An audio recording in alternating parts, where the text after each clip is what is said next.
Battlecry of Freedom by Ngakma Nor'dzin. Part 2, the slogans. Slogan 25. Refrain from talking about weak limbs. Yan lag nyampa jod mi ja. Talk of shortcomings undermines relationships and adulterates the capacity to ride the mind. Working with Dee to overcome her difficulties was a long and slow process. At first there were many weak limbs or shortcomings to overcome. When I first had her, she was difficult to tack. She was head shy and would try to avoid having her bridle put on.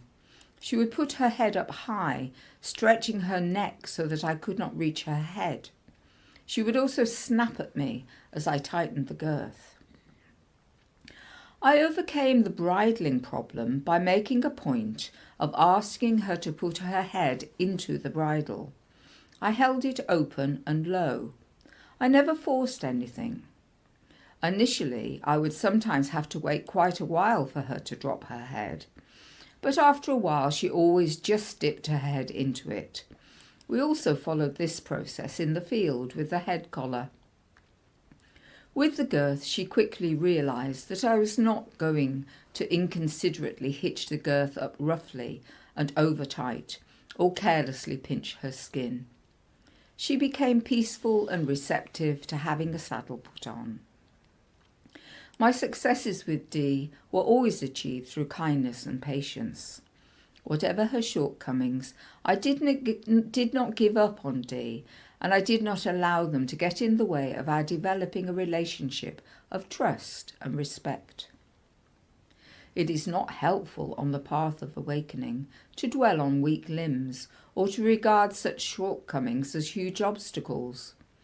Practitioners may be acutely aware of their own shortcomings. They may notice mistakes and missed opportunities to train the mind. But this does not matter if the commitment to practice remains firm. The important thing is to recognise when a mistake has been made, regret it, and sort out any repercussions if that is possible. Then it can be let go, with the intention to do better next time. There is always a next time. There is always another opportunity to practice transformation.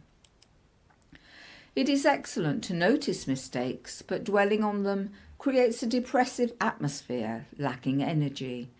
It prevents joy and appreciation. It prevents inspiration.